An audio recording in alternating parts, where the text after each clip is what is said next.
ہمارا گروپ 25 دسمبر 2025 کو تہران پہنچا۔ اسلام آباد سے ڈائریکٹ فلائٹ تھی۔ ایران کے بارے میں دنیا غلط فہمی کا شکار ہے۔ یہ اسے پسماندہ سمجھتی ہے، جبکہ یہ انتہائی ماڈرن اور خوشحال ملک ہے۔ آپ اس کا اندازہ ہوائی سفر سے لگا لیجئے۔ ایران میں 13 ڈومیسٹک ایئر لائنز اور تمام چھوٹے بڑے شہروں میں ایئرپورٹس ہیں۔ چنانچہ پورے ملک میں فلائٹ کنیکشن ہیں اور یہ پاکستان کے مقابلے میں سستی بھی ہیں۔ شاید اسی لیے ایران کے تمام ایئرپورٹس پر رش نظر آتا ہے۔ تہران میں 2 ایئرپورٹس ہیں۔ امام خمینی ایئرپورٹ انٹرنیشنل فلائٹس کے لیے مختص ہے، جبکہ مہر آباد ایئرپورٹ سے ڈومیسٹک فلائٹس آپریٹ ہوتی ہیں۔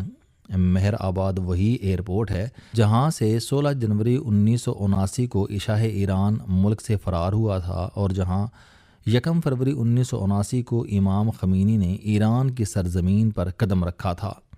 شاہ ایران کے طیارے نے مہر آباد سے آخری اڑان بھری، گھوم کر تہران کا فضائی جائزہ لیا، سڑکوں پر مرگ برشا کے نعرے لگاتے لاکھوں لوگوں اور تہران کے پہاڑی سلسلے البرز پر نظر ڈالی اور ہمیشہ ہمیشہ کے لیے رخصت ہو گیا۔ شاہ ایران نے جلا وطنی میں عبرت ناک زندگی گزاری تھی۔ پوری دنیا میں صرف مصریوں نے اس کی مدد کی۔ انور سادات نے اسے پناہ دی اور جولائی 1980 میں انتقال کے بعد اس کی تدفین بھی کی۔ شاہ ایران کا مقبرہ آج بھی قاہرہ میں الرفائی مسجد میں ہے۔ مجھے وہاں جانے کا اتفاق ہو چکا ہے۔ ہم پاکستان سے امام خمینی ایئرپورٹ پر اترے۔ ایئرپورٹ جدید اور شاندار ہے اور یہ امام خمینی کے روضے کے قریب واقع ہے۔ ہماری پاکستان واپسی بھی اسی ایئرپورٹ سے ہوئی اور ہم اس کے CIP لانچ کی تعریف کرنے پر مجبور ہو گئے۔ مہر آباد اور امام خمینی ایئرپورٹس پر بے شمار ٹیکسیاں کھڑی ہوتی ہیں۔ میرا مشورہ ہے کہ آپ ان کے جھانسے میں نہ آئیں اور ایئرپورٹ کے اندر موجود ٹیکسیوں کی کمپنیوں سے ٹیکسی لیں۔ یہ آپ کو سستی بھی پڑے گی اور ڈرائیور راستے میں آپ کو تنگ بھی نہیں کرے گا۔ تاہم ایران میں ٹیکسیوں کا معیار اچھا نہیں، گاڑیاں پرانی اور گندی ہوتی ہیں۔ تہران ایک بڑا اور مصروف شہر ہے، گاڑیاں بہت زیادہ ہیں، لہٰذا ٹریفک جام معمول ہے۔ آپ 10 منٹ کا فاصلہ عموماً 1.5 گھنٹے میں طے کرتے ہیں۔ حکومت نے اس کے تدارک کے لیے ایک دلچسپ فارمولہ بنا رکھا ہے۔ ایک دن میں آڈ نمبرز کی گاڑیاں سڑک پر آ سکتی ہیں اور دوسرے دن ایون نمبرز کی، یعنی ایک دن میں تہران کی صرف آدھی گاڑیاں باہر آتی ہیں، لیکن اس کے باوجود ٹریفک زیادہ ہوتی ہے۔ میں آدھی سے زیادہ دنیا دیکھ چکا ہوں، مگر تہران سے زیادہ ٹریفک جام میں نے کہیں نہیں دیکھی۔ جبکہ حکومت نے پورے شہر میں ٹنلز، ہائی ویز، انڈر پاسز اور اوور بریجز بنا رکھے ہیں، لیکن اس کے باوجود ٹریفک تہران کا بہت بڑا مسئلہ ہے۔ ہمیں ایئرپورٹ سے ہوٹل پہنچنے میں گھنٹہ لگ گیا، جبکہ ہوٹل بمشکل 20 کلومیٹر کے فاصلے پر تھا۔ تہران کے مضافات میں ایک تاریخی شہر ہوتا تھا رے۔ بو علی سینا جیسے سینکڑوں مشاہیر کبھی اس شہر میں رہائش پذیر تھے۔ ایک روایت کے مطابق بی بی شہر بانو واقع کربلا کے بعد شہر رے آ گئی تھیں۔ روایات کے مطابق حضرت امام حسین رضی اللہ تعالیٰ عنہ نے 10 محرم کی صبح انہیں گھوڑے دلدل پر بٹھا کر ایران روانہ کر دیا تھا۔ بی بی طویل مسافت کے بعد رے پہنچیں اور زندگی کے آخری سال یہیں بسر کیے۔ ان کا وصال اسی شہر میں ہوا۔ ان کا روضہ اور مسجد رے میں ہے، تاہم یہ دعویٰ تصدیق اور تحقیق طلب ہے۔ رے شہر چنگیز خان نے برباد کر دیا تھا۔ یہ اب تہران کا حصہ ہے اور لوگ بی بی شہر بانو سے منسلک عمارتوں کی زیارات کے لیے یہاں آتے ہیں۔ مجھے 2024 میں وہاں جانے اور زیارت کا موقع ملا۔ تہران کے 4 حصے ہیں، نارتھ سائیڈ، ساؤتھ سائیڈ اور ایسٹ اور ویسٹ سائیڈز۔ یہ چاروں سائیڈز پورے شہر ہیں اور ان کے درمیان ٹھیک ٹھاک فاصلہ ہے، اور آپ کو ٹریفک کی وجہ سے ایک سائیڈ سے دوسری سائیڈ تک پہنچنے میں اکثر اوقات 2 گھنٹے لگ جاتے ہیں۔ نارتھ سائیڈ پرانی اور مہنگی ہے، یہاں 100 میٹر کے فلیٹس کی قیمت $2 ملین سے زیادہ ہے۔ یہ حصہ پہاڑیوں پر مشتمل ہے، لہٰذا سڑکیں ڈھلوانی ہیں۔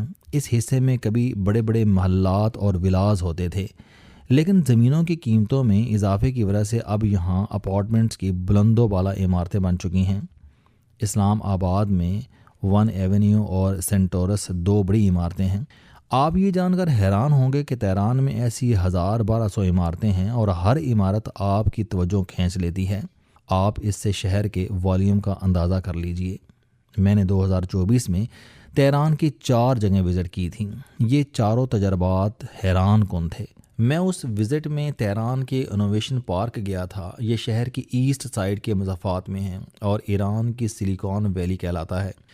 راستے میں سڑک کی دونوں سائڈز پر پاسداران کی امام حسین یونیورسٹی تھی۔ پاسداران ریاست کے اندر ایک مضبوط ریاست ہے۔ ان کی تعداد 15 لاکھ تک پہنچ چکی ہے اور یہ ملک کے تقریباً تمام شعبوں اور شہروں میں موجود ہے۔ یہ انقلابی فورس شاہ ایران کی رخصتی کے بعد بنی اور سیاسی حکومت سے زیادہ مضبوط ہے۔ آپ اسے آسان لفظوں میں ایران کی اسٹیبلشمنٹ کہہ سکتے ہیں۔ یہ اسٹیبلشمنٹ بڑے بڑے کاروبار بھی کر رہی ہے، لہٰذا اس کے پاس سرکاری خزانے سے زیادہ رقم ہے اور یہ اس رقم سے اپنی تعداد اور قوت میں اضافہ کرتی جا رہی ہے۔ پاسداران نے اپنی یونیورسٹیاں اور ٹریننگ انسٹیٹیوٹ تک بنا رکھے ہیں۔ یہ بھرتیوں کے بعد اپنے لوگوں کو ٹف ٹریننگ دیتے ہیں۔ امام حسین یونیورسٹی ان انسٹیٹیوٹ میں سے ایک ہے اور میں اس کا دائرہ اور رقبہ دیکھ کر حیران رہ گیا۔ اس کا کمپلیکس میلوں تک پھیلا ہوا تھا اور یہ سڑک کی دونوں سائڈ پر دور تک دکھائی دیتا ہے۔ ہم امام حسین یونیورسٹی سے گزر کر آخر میں ایران کی سلیکان ویلی پہنچ گئے۔ آپ یقین کریں وہ جگہ میری توقع سے 1000 گنا زیادہ خوبصورت اور جدید تھی۔ اس پارک میں ایران کی تمام بڑی کمپنیوں کے دفاتر ہیں اور تمام عمارتیں ایک سے بڑھ کر ایک خوبصورت اور جدید ہیں۔ میں نے ایسی عمارتیں اور ایسی سہولتیں امریکہ کی سلیکان ویلی میں بھی نہیں دیکھیں۔ منصوبہ بندی کے وفاقی وزیر احسن اقبال کو یہ جگہ ضرور وزٹ کرنی چاہیے اور پاکستان میں ایسی 4 IT پارکس بنانے چاہیے۔ ایران پر اقتصادی پابندیاں ہیں، انفلیشن بہت زیادہ ہے، $1 کے 10 لاکھ ایرانی ریال آتے ہیں۔ عالمی کریڈٹ کارڈز اور ATMs یہاں کام نہیں کرتی، چنانچہ گورنمنٹ نے اپنے پیمنٹ سسٹم بنا لیے ہیں۔ پورے ملک میں کریڈٹ کارڈز مشینیں ہیں اور آپ پانی کی بوتل سے لے کر جہاز تک کارڈ کے ذریعے خریدتے ہیں۔ آپ اگر کسی روزے پر چندہ یا کسی ضرورت مند کو رقم دیں گے تو بھی آن لائن دیں گے یا پھر مشین یا اپنا کارڈ ٹچ کریں گے۔ مجھے شیراز میں 2 اندھے گلوکار دکھائی دیے۔ یہ گانا گا کر روزی کما رہے تھے۔ انہوں نے اپنے کندھوں پر کریڈٹ کارڈز مشینیں لگا رکھی تھیں اور لوگ اپنے خوشی کے مطابق کارڈ کے ذریعے انہیں پیمنٹس کر رہے تھے۔ ملک کے تمام ریسٹورانوں، ہوٹلوں اور ٹرانسپورٹ کمپنیوں میں صرف کارڈ استعمال ہوتے ہیں، لہٰذا آپ کو پورے ملک میں کیش کاؤنٹرز نہیں ملتے۔ پیمنٹ سسٹم بنانے والی کمپنیوں کے دفتر اور لیبز بھی اسی کمپلیکس میں ہیں۔ یہ علاقہ پردیس کہلاتا ہے، لہٰذا اس کمپلیکس کا نام پردیس ٹیکنالوجی کمپلیکس ہے۔ تہران اور کمپلیکس کے درمیان خشک پہاڑیوں کا سنسان علاقہ ہے۔ حکومت نے ٹنلز اور ہائی ویز کے ذریعے نہ صرف اس علاقے کو آپس میں جوڑ دیا ہے بلکہ پہاڑوں پر بڑے بڑے رہائشی کمپلیکس بنا کر یہاں بھی پورا شہر آباد کر دیا ہے۔ یہ شہر چین کی مدد سے بنایا گیا اور اس میں اب 1 لاکھ کے قریب لوگ رہتے ہیں۔ حکومت کا خیال ہے کہ مستقبل میں تہران کی آدھی آبادی یہاں شفٹ ہو جائے گی۔ مجھے اسی وزٹ میں بک گارڈن کمپلیکس بھی دیکھنے کا موقع ملا۔ یہ علاقہ کبھی رہائشی بلاک ہوتا تھا، حکومت نے اسے خرید کر مسمار کیا اور یہاں بک گارڈن بنا دیا۔ آپ میری بات کو مبالغہ سمجھیں گے لیکن آپ یقین کریں کہ میں نے ہیلنسکی کی لائبریری کے بعد دنیا میں اس سے زیادہ خوبصورت لائبریری اور بک کمپلیکس نہیں دیکھا۔ یہ ایک وسیع عمارت ہے جس میں بک شاپس، کانفرنس رومز، ریسٹوران اور کافی شاپس ہیں اور اس کے گردا گرد وسیع گارڈن اور واکنگ ٹریکس ہیں۔ آپ فیملی سمیت پورا دن یہاں گزار سکتے ہیں۔ یہاں بچوں اور خواتین کے لیے الگ سیکشن اور ریسرچ کے لیے چھوٹے ساؤنڈ پروف کیبن ہیں۔ کمپلیکس کے باہر فوارے اور جاگنگ ٹریکس ہیں جبکہ آخر میں سینما گھر اور عجائب خانہ ہے۔ یہ جگہ پردیس کمپلیکس کے بعد دیکھنے لائق ہے۔ تیسری جگہ بام لینڈ ہے۔ یہ تہران کی ویسٹ سائڈ پر ہے اور یہ ایک وسیع مصنوعی جھیل کے کنارے واقع ہے۔ ایران کی ایک پرائیویٹ کمپنی نے راول لیک جیسی مصنوعی جھیل بنائی اور اس کے گرد ریسٹوران، کافی شاپس اور مال بنا دیا اور یہ جگہ دیکھتے ہی دیکھتے ایران کی مہنگی ترین جگہ بن گئی۔ جھیل کی چاروں سائڈز پر فلیٹ کی بلند و بالا عمارتیں ہیں۔ بام لینڈ میں واٹر سپورٹس بھی ہیں اور لوگ واک اور جاگنگ بھی کرتے ہیں اور کشتی رانی بھی۔ یہ جگہ بھی لازمی دیکھنی چاہیے۔ اور چوتھی جگہ مال آف ایران ہے۔ میں نے دبئی کے بعد ایسا خوبصورت اور وسیع مال کہیں اور نہیں دیکھا۔ اس کی پارکنگ میں 3,500 گاڑیاں کھڑی ہو سکتی ہیں۔ تہران کے مال آف ایران نے مجھے واقعی متاثر کیا تھا۔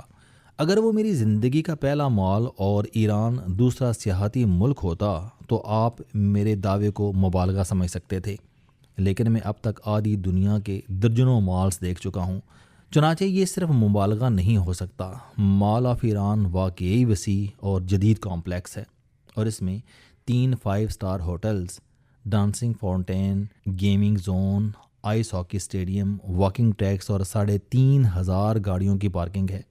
مجھے کم از کم ایران میں اس سائز اور اتنی سہولتوں سے مزین مال کی توقع نہیں تھی۔ اس کا آدھا فلور لائبریری ہے اور یہ باقاعدہ رائل پیلس دکھائی دیتی ہے۔ آپ اگر ایک بار اس میں گھس جائیں تو آپ کا دل باہر نکلنے کے لیے راضی نہیں ہوگا۔ لائبریری کی چھت 60 فٹ اونچی ہے اور اس کے 3 لیولز پر کتابوں کی گیلریز ہیں، اور ان میں دنیا جہان کی کتابیں ہیں۔ آپ وہاں سارا دن گزار سکتے ہیں۔ اس سیکشن میں کتابوں کی دکانیں بھی ہیں۔ آپ کو وہاں سے تمام بیسٹ سیلر کتابیں اور اسٹیشنری مل جائے گی۔ مال آف ایران کے ایک حصے میں قدیم بازار ہے۔ اس کا آرکیٹیکچر کورٹز بازاروں جیسا ہے۔ چھت پر نیم دائروں میں گنبد ہیں، براندے میں آرچز ہیں اور اندر قیمتی قالینوں کی دکانیں ہیں۔